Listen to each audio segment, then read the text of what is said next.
Les matins de France Culture. Guillaume Erner. Je tenais à vous parler des libertariens parce qu'ils sont, à mon avis, de plus en plus influents dans le monde. Et puis, pour en parler, le mieux, c'est de commencer par l'Argentine, puisqu'il y a un libertarien au pouvoir depuis plus d'un an. C'est donc Javier Milei. Bonjour, Carlos Kenan. Bonjour. Vous êtes économiste, professeur à l'Institut des hautes études d'Amérique latine. Vous connaissez parfaitement l'Argentine. Et je vous propose tout d'abord de nous présenter Javier Milei, qui est un personnage, comment dirons-nous, haut en couleur. Oui, c'est le moins qu'on puisse dire. En fait, il est d'abord l'émergent d'une situation propre à l'Argentine, avec un déclin économique qui a déjà plusieurs décennies, même si ça s'est aggravé au cours des 10 dernières années, avec une croissance nulle du PIB par habitant, par exemple. Il est l'émergent aussi de la pandémie, parce que les politiques de confinement, etc., ont donné justement de la place à ces discours parfois anti-vaccins et contre l'enfermement pour la liberté. Il est également le résultat et l'émergent d'une érosion des coalitions politiques traditionnelles. Et puis, le fait aussi, ou un élément qui compte aussi, c'est l'accélération de l'inflation au cours des dernières années. Donc, Milei serait un peu le résultat de cette équation-là. Et lui-même économiste, et lui-même commentateur à la télévision au cours des dernières années, c'était quelque chose qui le rapproche un petit peu de Trump. Par exemple, c'était déjà quelqu'un de connu par le grand public, notamment par ses commentaires un peu excessifs et ses colères, et piqué de colère, et critiquant tout le monde avec des mots très grossiers. Et avec cette approche justement libertarienne qui est l'idée que justement c'est la liberté qui est la valeur fondamentale. D'ailleurs, par rapport à d'autres expressions qui sont aussi d'extrême droite, comme lui, tels que Trump ou Bolsonaro, et il y a une différence intéressante à souligner. Trump, c'est America First Again, c'est des trucs nationalistes importants. Pour lui, c'est vive la liberté, bordel. Enfin, c'est la façon de traduire un petit peu. C'est-à-dire, la valeur suprême, c'est la liberté. Alors, il a un autre emblème, c'est la tronçonneuse. Et cette tronçonneuse, elle sert d'abord à tronçonner l'État. Oui, parce que, bon, il est élu député d'abord lors des élections de renouvellement partiel des chambres en 2021. Sa cote commence à monter. Et en effet, disons, il fait campagne avec cette tronçonneuse, n'est-ce pas, avec l'idée qu'il va faire un ajustement draconien, il va couper dans les dépenses publiques et que cette diminution, voire élimination du déficit budgétaire permettrait, avec une politique disons, de très dure en termes de monétaire, donc le resserrement monétaire, permettrait de faire tomber, diminuer l'inflation. Et c'est ce qui s'est produit justement au bout d'un an, mais au prix d'une très forte récession. Et puis en face, l'un de ces autres points communs avec Trump qui me frappe, c'est dans une classe politique policée, lui n'est pas du tout policé et se permet à peu près tous les excès et toutes les singularités, par exemple. Oui, tout à fait. Disons, il y a certaines similitudes effectivement par rapport à Trump en termes de style. Et il n'y a pas seulement disons, la façon de parler, c'est le fait également de prendre des libertés, là encore, très importantes par rapport aux réalités, aux faits. Il lance des données ou des informations qui ne sont pas facilement vérifiables, parfois sont carrément fausses. Et on dirait que, par exemple, dans la constellation actuelle, n'est-ce pas, du Trumpisme, il y a des choses très proches de la façon de voir le monde aujourd'hui de Elon Musk, par exemple. D'ailleurs, rapidement, il a essayé d'établir des contacts avec lui, et dès lors qu'il a été élu président d'Argentine il y a pratiquement un an. Il y a tout juste un an. Alors, comme vous l'avez dit, Carlos Kenan, l'Argentine, avant que Javier Milei n'arrive, était dans une situation absolument catastrophique. C'est un pays qui a déjà fait défaut, qui a déjà donc été dans une situation de faillite souveraine. Et l'inflation était au-delà de 140%. Donc, on ne peut pas considérer que la situation économique était tenable avant l'arrivée de Milei. Il a décidé d'administrer un remède de cheval. Il a mis un peu d'eau malgré tout dans son vin. Oui, un petit peu, parce que d'abord, il arrive au pouvoir avec, disons, 56% de voix contre un ballottage contre le péronisme, disons, et le ministre des Finances du péronisme, justement, qui était à la tête de ce processus où on n'arrivait pas à contrôler l'inflation. Donc l'homme qui était en partie responsable des 145% d'inflation. En partie, disons, c'est un processus plus complexe, mais en réalité, oui, c'est vrai. Alors lui, il arrive en quelque sorte comme un outsider, disons, un phénomène, un produit spécifique, tout seul, avec une petite structure, et sans avoir la majorité dans les chambres, sans avoir, disons, des gouverneurs ou des maires des villes importantes qui soient à ses côtés. Donc, et il lance rapidement une dévaluation, une libération des prix et cette mise en place des remèdes de cheval, comme on dit, en termes de dépenses publiques, de diminution des dépenses publiques, mais n'arrive pas à faire passer des lois, par exemple. Il échoue dans sa première tentative de mettre en place une loi qu'on appelait bases pour la reconstruction de l'Argentine et la liberté des Argentins. De nouveau, là, et s'inspirant des décisions et des points de vue du 19e siècle, parce qu'il remonte à cette période libérale où l'Argentine était prospère. Il dit que c'était une puissance, c'était pas vrai. La vraie puissance de l'époque, c'était l'Angleterre, mais l'Argentine était un pays très prospère, un peu à l'instar de ce qui est aujourd'hui Qatar, etc. Or, dans ce contexte-là, il échoue, il ne peut pas passer cette loi à base, qui est une loi qui avait 600 articles touchés à tout, et justement, pour finalement approuver ça en juin dernier, il doit mettre de l'eau dans son vin. Par exemple, il avait demandé des super pouvoirs. Il les a obtenus, mais non pas pour 2 ans, mais pour 1 an. Il proposait de la privatisation des entreprises publiques et il a dû réduire la liste des entreprises pour que ça passe, pour négocier avec des différents courants d'une opposition qui est très désorientée, fragmentée, et donc avec laquelle il a pu négocier en partie.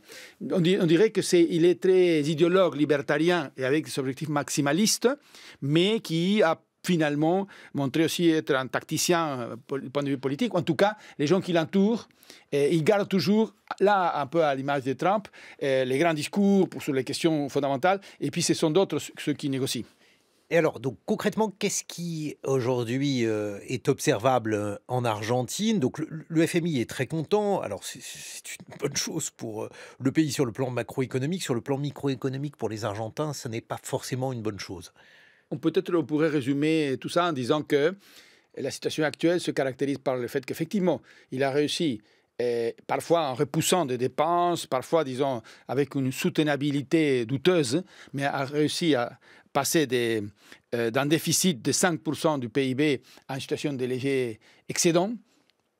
Ça s'est traduit avec une politique aussi monétaire dure par une forte baisse de l'inflation qui reste quand même élevée, disons, au début, avec l'inflation initiale dû à une dévaluation qui renforçait l'inflation existante. Les taux d'inflation étaient à 20-25% par mois, décembre 2023, janvier 2024. Aujourd'hui, c'est passé sous la barre de 3%, 2 et quelques pourcents. Donc ça donne qui est une performance inouïe. Voilà, ce qui est apprécié par la population parce que l'inflation était un facteur d'angoisse et d'ailleurs de perte de pouvoir d'achat, et non pas pour les secteurs syndicalisés ayant capacité de négociation, mais pour les vastes secteurs informels qui, dans ce processus de déclin de l'Argentine, se constituaient. Et donc, baisse de l'inflation, plutôt bien perçue, c'est l'axe central de sa politique. Réduction de l'écart entre les taux d'échange officiels et les taux parallèles. Amélioration en termes, n'est-ce pas, de diminution des spreads, des obligations souveraines de l'Argentine. Donc le spread, c'est la différence entre les émissions d'obligations de l'Argentine et ceux des autres pays. Et c'est important parce qu'il faut que l'Argentine puisse continuer à se refinancer. Voilà, pour le moment, elle est exclue des marchés internationaux de capitaux avec cet accord à remettre sur le pied avec les Fonds monétaires internationaux, à renégocier. Et donc, en effet, ce spread-là, ce qu'on appelle aussi risque pays, était à des 1800 points, donc supérieur au taux de référence américain, par exemple.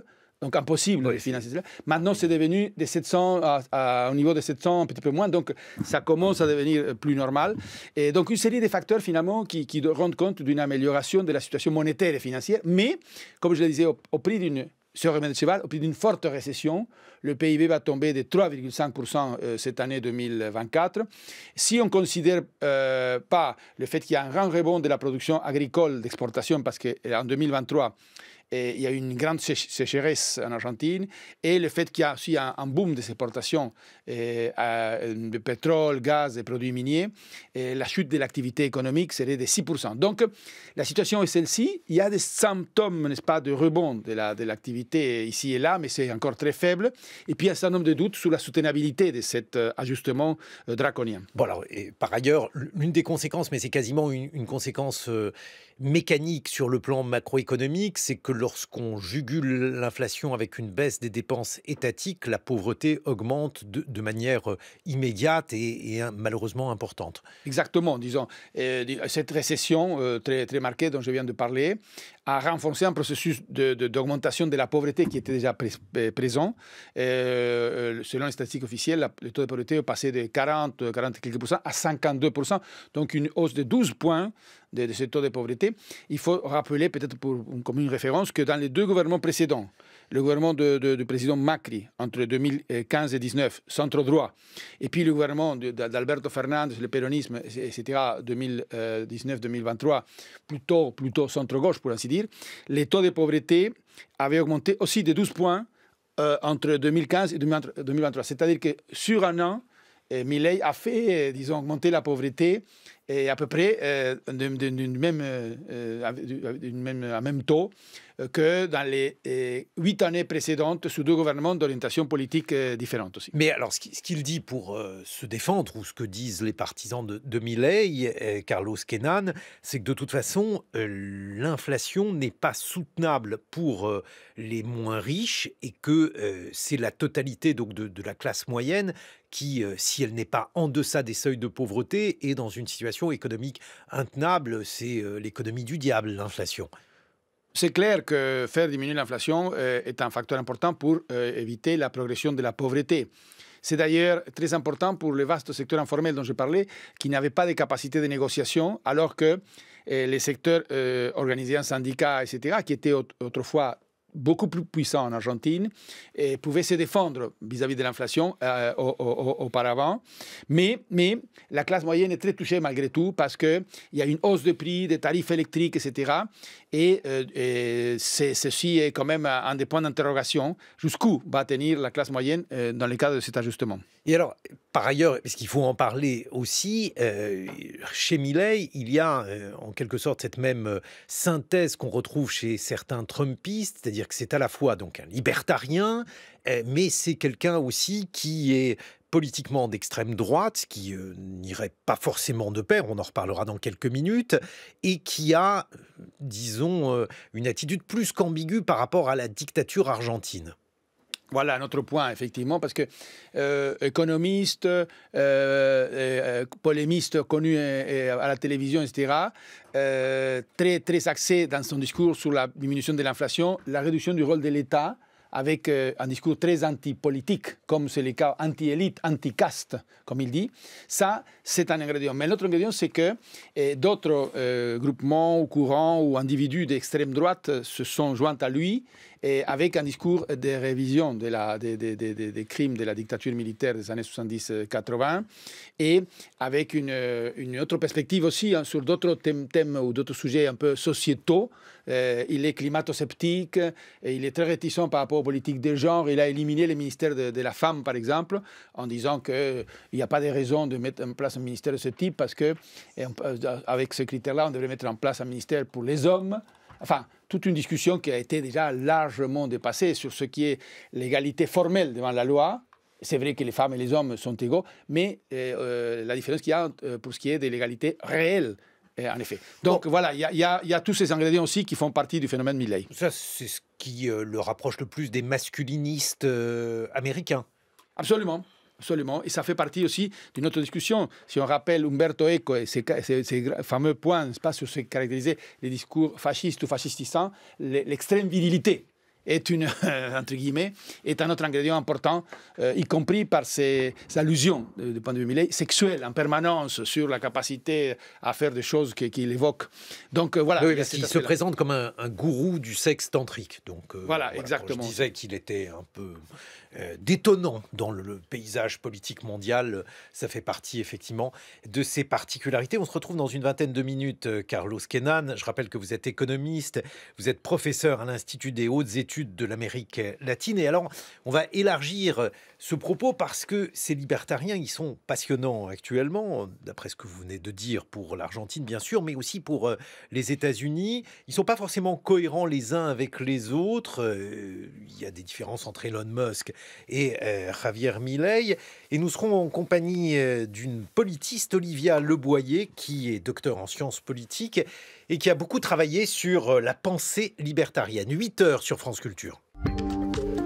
6h30, 9h, les matins de France Culture. Guillaume Erner. Et oui, les libertariens sont des gens particulièrement intéressants ces temps-ci. Carlos Kenan, vous êtes économiste, professeur à l'Institut des hautes études d'Amérique latine, vice-président de l'Institut des Amériques. Vous nous avez fait le portrait de Javier Milei, qui est depuis plus d'1 an le président de l'Argentine, qui a imposé un remède de cheval à un pays qui était dans une situation économique extrêmement difficile, avec une inflation au-delà de 140%. Vous nous avez expliqué qu'il avait réussi à contenir l'inflation entre 2 et 3%, mais que cela s'était accompagné, mais ça c'est quelque chose de connu sur le plan macroéconomique, d'un taux de pauvreté qui avait bondi de 40 à 52%, avec un satisfecit du FMI, mais une inconnue pour savoir si ces mesures, qui sont des mesures extrêmement drastiques, vont être tenables. Et j'aimerais maintenant replacer Javier Milei dans un mouvement qui est bien plus général à l'échelle du monde entier et qui touche considérablement l'Amérique, avec donc ces libertariens qu'on voit autour de Donald Trump ou au travers de la figure bien connue désormais d'Elon Musk. Olivia Leboyer, bonjour. Bonjour. Vous êtes docteur en sciences politiques à Sciences Po. Vous avez notamment publié Élite et libéralisme aux éditions du CNRS. Je vous propose tout d'abord de nous définir ce mot libertarien, le replacer dans la grande famille libérale. D'accord. Alors effectivement, c'est le libertarianisme ou le libertarisme. Déjà, le mot en lui-même est un petit peu difficile à prononcer, donc c'est pas évident pour un Français. Justement, c'est typiquement américain, cette notion, et elle a évolué, elle s'est déplacée justement dans les positionnements au fil du temps. Donc, de manière rapide, en dressant rapidement, on peut dire libertarianisme, libertarisme, ou plus simplement pensée libertarienne, parce qu'en fait, il y a une constellation et de libéraux et de libertariens. Donc, si on veut vraiment remonter à la genèse, les premiers libertariens, ça pourrait être les lettres à Caton de John Trenchard et Gordon en 1723. Et donc, c'est vraiment cette méfiance, ce rejet vis-à-vis de l'État, vis-à-vis de l'interventionnisme d'État qui est à la source. Et ensuite, on a différentes évolutions. Dans les années 40, on a un libertarianisme aux États-Unis assez florissant, porté par Ayn Rand, qui est à la fois une théoricienne et une romancière, qui a écrit notamment La source vive en 1943, et qui théorise un égoïsme rationnel. Et l'idée vraiment basée à partir de John Locke, de la propriété de soi à la source de ce qu'est l'individu. Donc là, on voit, c'est ça qui est intéressant justement, en quoi le libertarianisme est un libéralisme ou pas. Parce que le libéralisme, la base, c'est vraiment justement l'émergence, la construction de l'individu au fil du temps et les séparations entre pouvoir et société, entre Église et État, et les limites. Et le libertarianisme, c'est un mouvement qui cherche à dépasser les limites souvent et qui définit l'individu par rapport à cette notion de propriété, donc à quelque chose de marchand derrière. Alors d'ailleurs, ce qui est intéressant, Carlos Kenan, c'est que les libertariens et les libéraux, les ultra-libéraux, ils sont extrêmement populaires aux États-Unis notamment, mais aussi en Amérique latine. Oui, disons qu'il y a notamment le cas Milei, mais il y en a d'autres. Et dans le cas de Milei, ça prend une ampleur toute particulière parce que lui-même, comme certains commentateurs le disent en Argentine, est plus qu'un roi, si on prend le terme biblique, c'est-à-dire quelqu'un qui gouverne, se voit souvent comme un prophète, quelqu'un qui repeint, disons, la bonne parole, et notamment ces idées libertariennes. Et donc ça a une certaine influence aussi dans les milieux de droite en Amérique latine. on les avait vus à l'œuvre auprès de Pinochet. Je dis malheureusement parce que ce sont bien souvent des gens qui ont su lutter contre un certain totalitarisme qui était le totalitarisme stalinien et qui ensuite se sont gravement compromis avec les dictatures d'Amérique latine. Oui, mais là, c'était plutôt le Chicago Boys, Milton Friedman, qui est une autre dans ces constellations-là des orientations libérales ou ultralibérales, un autre courant. Mais c'est intéressant, c'est que, aussi que Milei se voit non seulement porteur de ce projet et diffuseur à l'échelle internationale, mais le considère aussi dans sa vie quotidienne. Il y a son chien, Conan, qui est mort, qui est cloné, et les chiens qui sont sortis de ce processus, il les a baptisés avec le nom de Murray, Milton, parce qu'il y a Friedman aussi, etc. Donc, Murray Rothbard, qui est l'un des libertariens les plus, comment dirais-je, là aussi les plus hauts en couleur. Olivia Leboyer, il faut nous expliquer aujourd'hui leur importance aux États-Unis, car tout autour de Donald Trump, ils ont un rôle particulièrement saisissant. Oui, tout à fait. Alors, en effet, là, je m'étais arrêtée aux années 40. C'est vraiment dans les années 60 que le libertarianisme va être beaucoup plus en vogue aux États-Unis.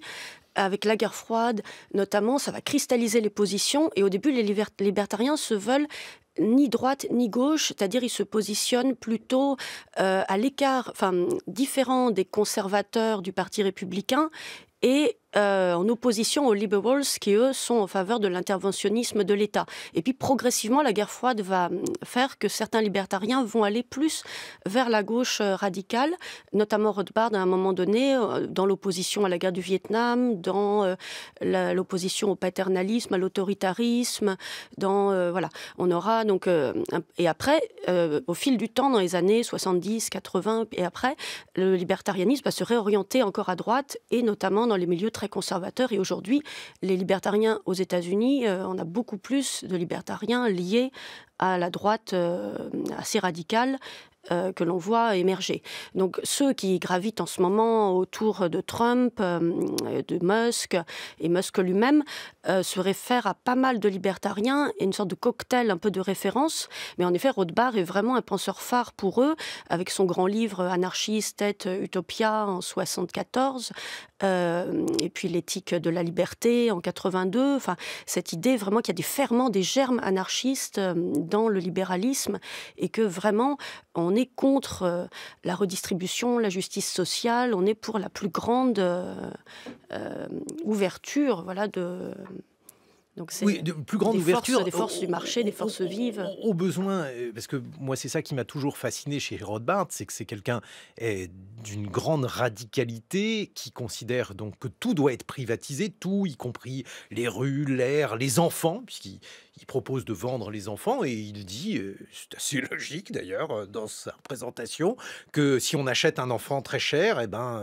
on va en prendre soin, on va pas l'abîmer. C'est ce type de sophisme que l'on trouve chez Rothbard, Olivia Leboyer. Bah oui, il y a clairement des choses choquantes, bien sûr, pour nous. Outrancière, assénée avec force, l'idée de nettoyer les rues des clochards, l'idée de tout privatiser, l'idée que l'espace public comme ça, enfin, il y a des choses effectivement tout à fait déroutantes, et chez Rothbard comme chez d'autres libertariens, c'est-à-dire qu'il y a un côté quelquefois qui tient presque de la fiction, de la représentation d'un monde un peu fantasmé. C'est on rêve d'une certaine pureté ou d'un fantasme étrange. Donc c'est ça qui est particulièrement... L'idée de liberté poussée à l'excès, est-ce encore de la liberté?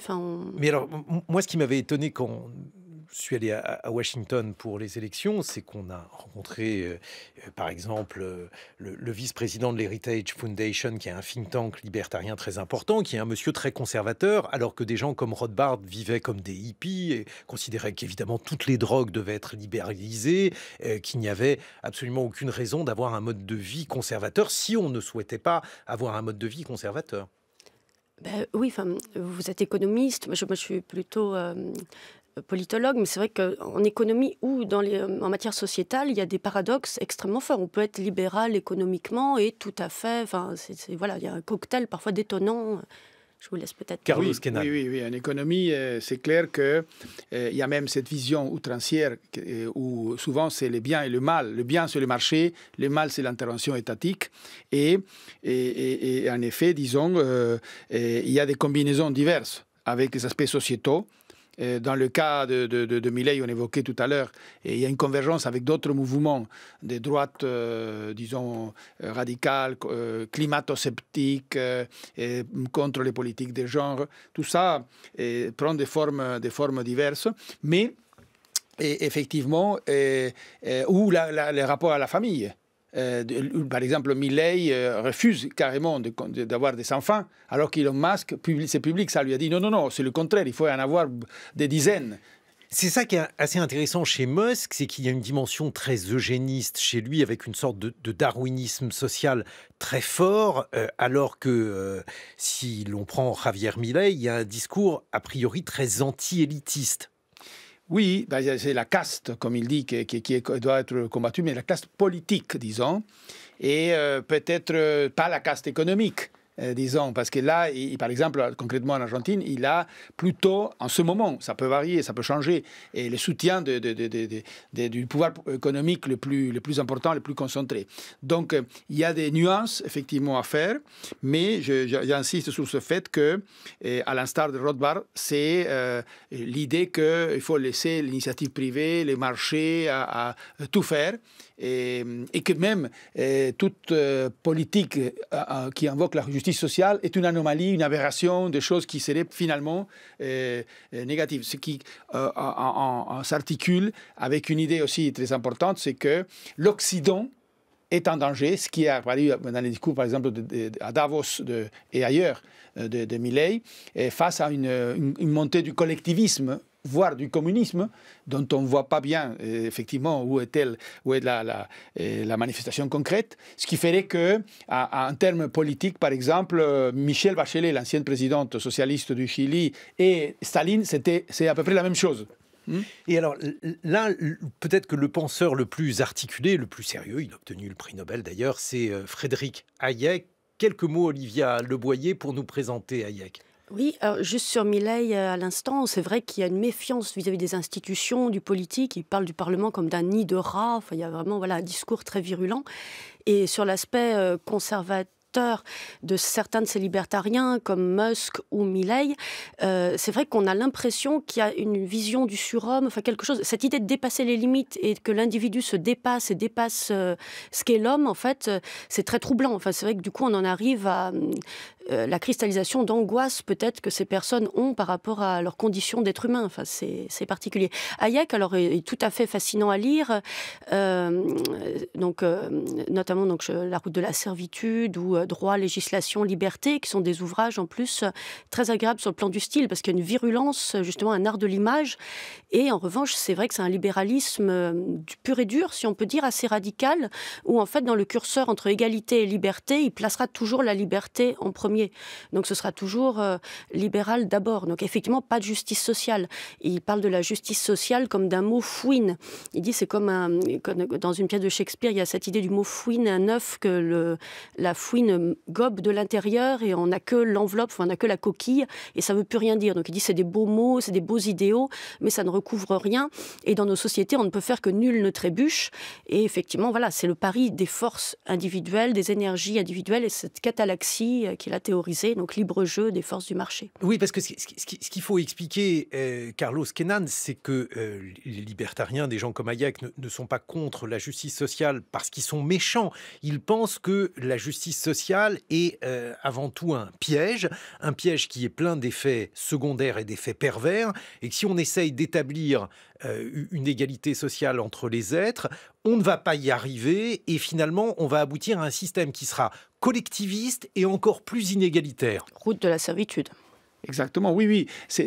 Bon, je dirais que déjà, c'est une impression personnelle, Hayek ou von Mises, par exemple, par rapport à Rothbard, c'est un autre niveau. C'est vraiment une rigueur et une portée philosophique beaucoup plus puissante, d'une part. Et d'autre part, qu'en effet, pour eux, l'intervention étatique est source plutôt d'effets pervers, des faits négatifs et qu'il faut la minimiser, voire et ne plus la considérer du tout.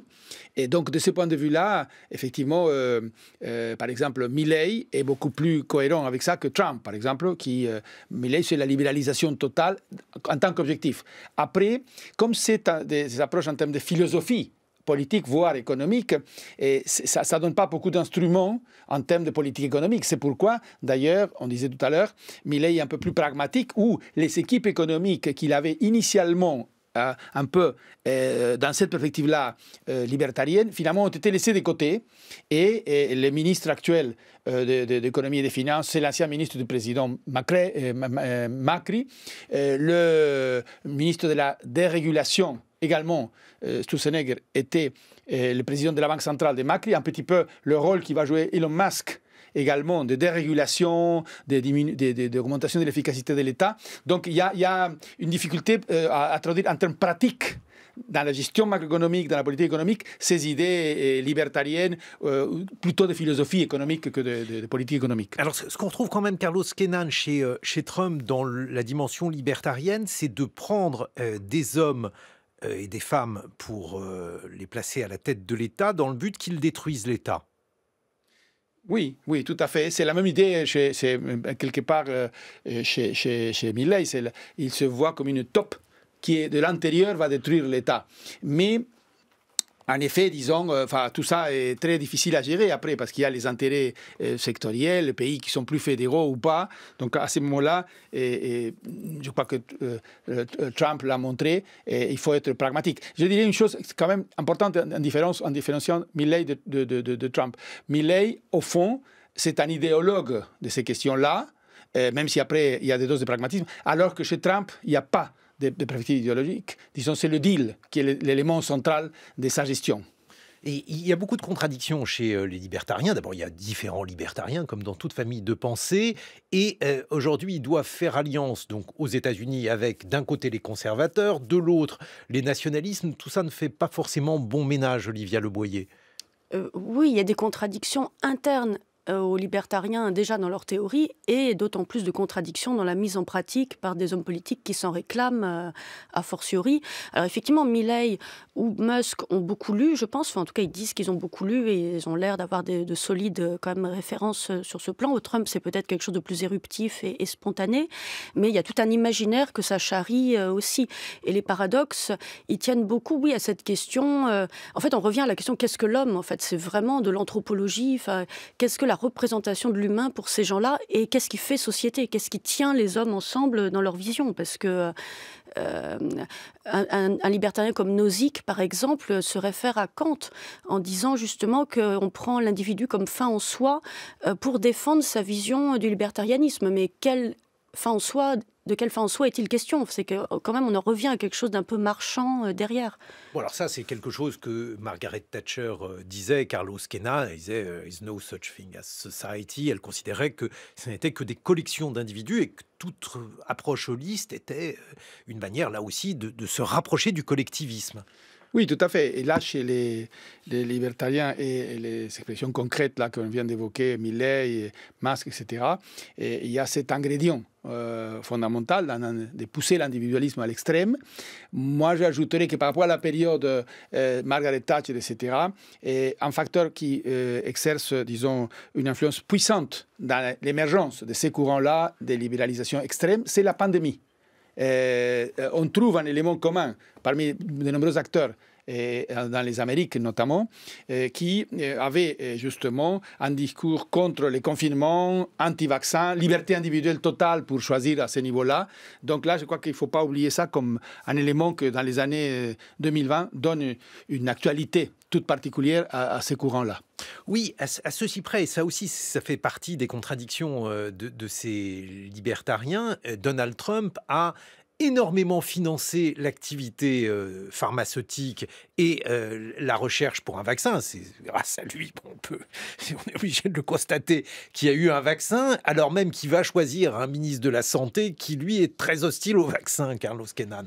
Oui, parce que là, après, il y a effectivement, outre les contradictions internes à tous ces courants-là qui ont été déjà évoqués, les rapports avec les milieux d'affaires, les aspects concrets, n'est-ce pas, des financements des campagnes. Tous ces éléments-là apparaissent aussi dans le cas de Milei. Et donc, c'est composé avec la réalité, pour ainsi dire, un ingrédient important de la mise en pratique de ces idées actuellement. Alors, Olivia Le Boyer, l'autre donnée importante, c'est quand on prend par exemple Hayek, qui a été probablement l'un des critiques les plus perspicaces, les plus lucides du collectivisme en 1944 avec la route de la servitude. Cet homme s'est fourvoyé avec les dictatures, notamment la dictature de Pinochet. Et là, il a été obligé de justifier l'injustifiable, c'est-à-dire d'expliquer comment, au nom de la liberté, on pouvait soutenir une dictature. Oui, oui, tout à fait. Non, ça, c'est vraiment, oui, un point aveugle, en quelque sorte, de ces théories libertariennes qui poussent le curseur vraiment à un point où on ne reconnaît plus le libéralisme humaniste des origines si on regarde le libéralisme du 19e comme une matrice. Donc est-ce que c'est encore du libéralisme?